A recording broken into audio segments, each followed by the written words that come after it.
I stand in awe. Sing it softly. I stand in awe of you.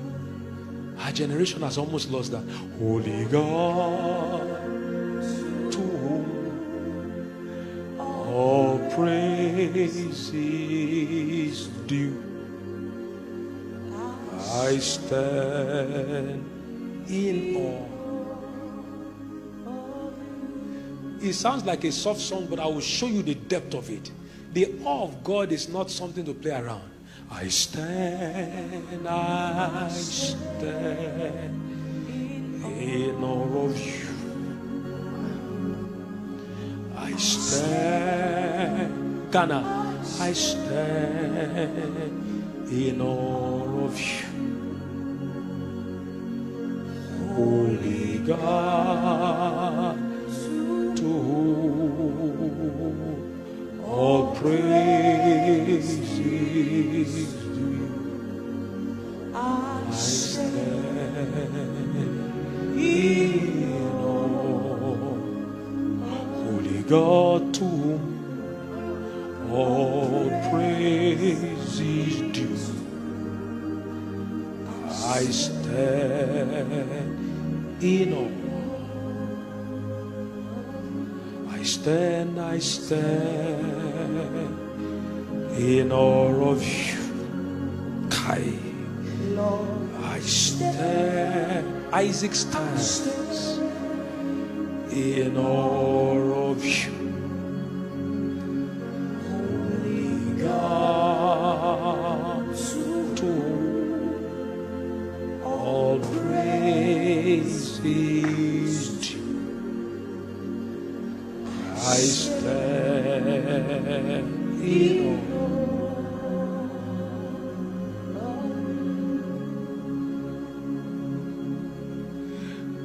Do you know what it means to be in awe of God? It means to fear Him. Many of you fear men more than Him. So that's why man can drag you out of your prayer time. How our parents grew up. Where was the telephone in the prayer room? I think this thing happening to us is a strategy of hell, of which all of us, almost all of us, are guilty. Do you fear him to receive a call from a mortal man in the presence of the immortal God? Immortal, invisible, oh God, kind, most holy,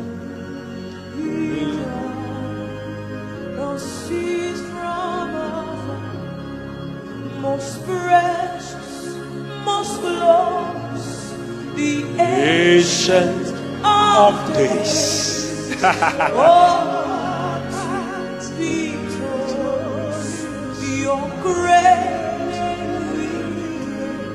Why are you afraid to lose men without regard for the God that is already working out? Let them go, let him stay. Let them move, let him stay.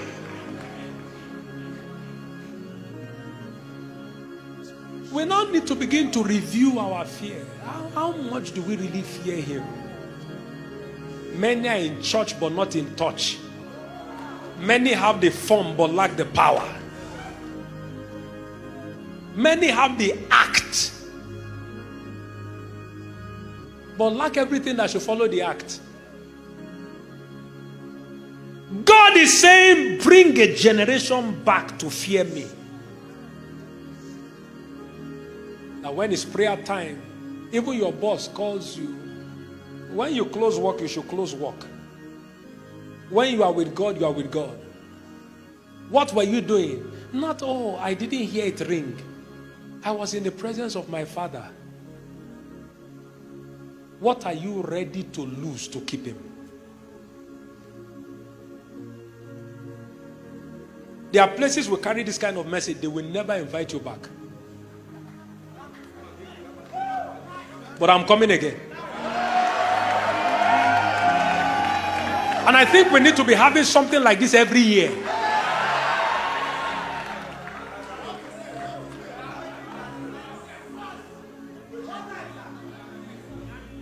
The awe of God is already missing in a generation. And look at two scriptures. One is Isaiah 11:3. Place that for me, Isaiah chapter 11 verse 3. Just allow the Spirit move. It says, and he shall make him of quick understanding in the fear of the Lord, and he shall not judge after the sight of his own eyes, neither shall he reprove after the hearing of his ears. The fear of the Lord. Isaiah chapter 33.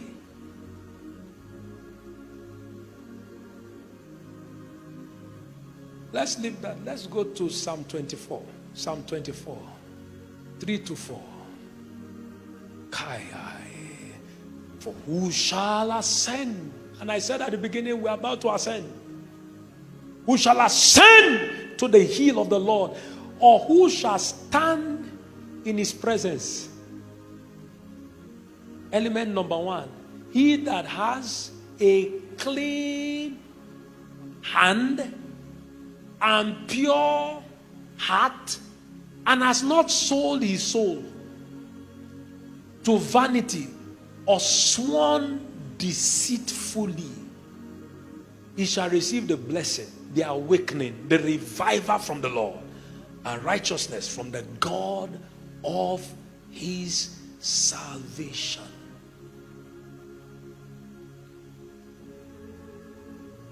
The awe of God is not fear of God.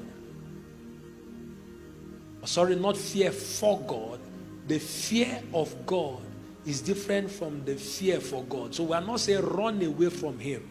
We are saying when you have the awe of God as an essential element, it will enhance intimacy with God. There are things, if you truly fear your spouse, you will not dare, even in their absence. Not fear them in terms of running from them, but honor them. The awe of God. Number two is a bit popular, is the love of God. But we didn't start there, because a generation has been cultured to love God without fearing God. It's all right to love God, but that's not where to start. Fear God first.